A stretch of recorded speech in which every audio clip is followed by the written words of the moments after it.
உன் மாமன் பொட்டும் நடிகை திரிஷாவும் நிலாவிலேயே வடை சுட்டு திரியினமே ஒரு வார்த்தையை நீங்கள் கதைக்கல. அப்படி என்றால் நீங்கள் திரிஷாவுக்கு சப்போர்ட்டானு சொல்லி கேட்டிருக்கணும். இந்த சொன்னால் யாரு? மறக்காமல் சப்போட்டா பழத்தை சாப்பிட்டு சத்து நேரம் குந்திருங்கள். சரியே, நான் இந்த கதை சொல்லி முடிக்கிறேன். அனைவருக்கும் வணக்கம். நான் ஆர்ஜே டிஎஸ். என்ன விஷயம் என்றால், இவையில் நிறைய பேர் கேட்டிருக்கணும், என்ன நீங்களே இதை பற்றி கதைக்கல அப்படின்னு சொல்லி. அப்போ ராஜாக்களா சொல்கிறேன்னு வடிவாக கேளுங்கோ. அறை வேறு, அரசியல் வேறு. அது வீட்டுக்குள்ளே நடக்கிறது, இது நாட்டுக்குள்ளே நடக்கிறது. அவைகளுக்கு இடையில் நடக்கிறத பற்றி நம்ம கதைக்க தேவையில்லை. ஆனால் அவையில் நடக்கிறத பற்றி கதைப்போம். இது என்னுடைய தனிப்பட்ட கருத்து.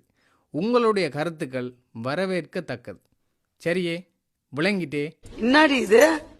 அப்போ ராஜாக்களா, இதை இப்படியே விட்டுட்டு போக முடியாது. ஏனென்றால் அவைகளுக்கு இடையில் நடக்கிறத பற்றி தான் நம்ம கதைக்க மாட்டோம். ஆனால் அவையில் நடக்கிறத பற்றி கதைப்போம். இப்போ சுதந்திர தின நிகழ்வு நடந்தது. அதில் முதல் வரிசையில் சொட்டு மாமியை எங்கள் பொட்டு மாமா கொண்டு உட்கார வச்சிருப்பார். இது தெரியாமல் ஒரு சில உறவுகள், திரிஷா இவ சும்மாவே இருக்க மாட்டான், விஜய்க்கு பின்னாலேயே போறா அப்படின்னு சொல்லி எங்கள் பொட்டு மாமாவை தூக்கி வச்சு சொட்டு மாமியை கீழே தட்டி கதைச்சிருப்பிய. அப்போ ராஜாக்களா, வடிவா ஒரு விஷயத்தை விளங்கி கொள்ளுங்கோ. இது அவர வீட்டில் நடக்கிற நிகழ்வு இல்லை, இது நாட்டில் நடக்கிற நிகழ்வு. இது ஒரு முக்கியமான நிகழ்வு. இந்த நிகழ்வில் யார் முன்வரிசையில் இருக்கணும்னு சொல்லி பல சட்டத்திட்டங்கள் இருக்குது.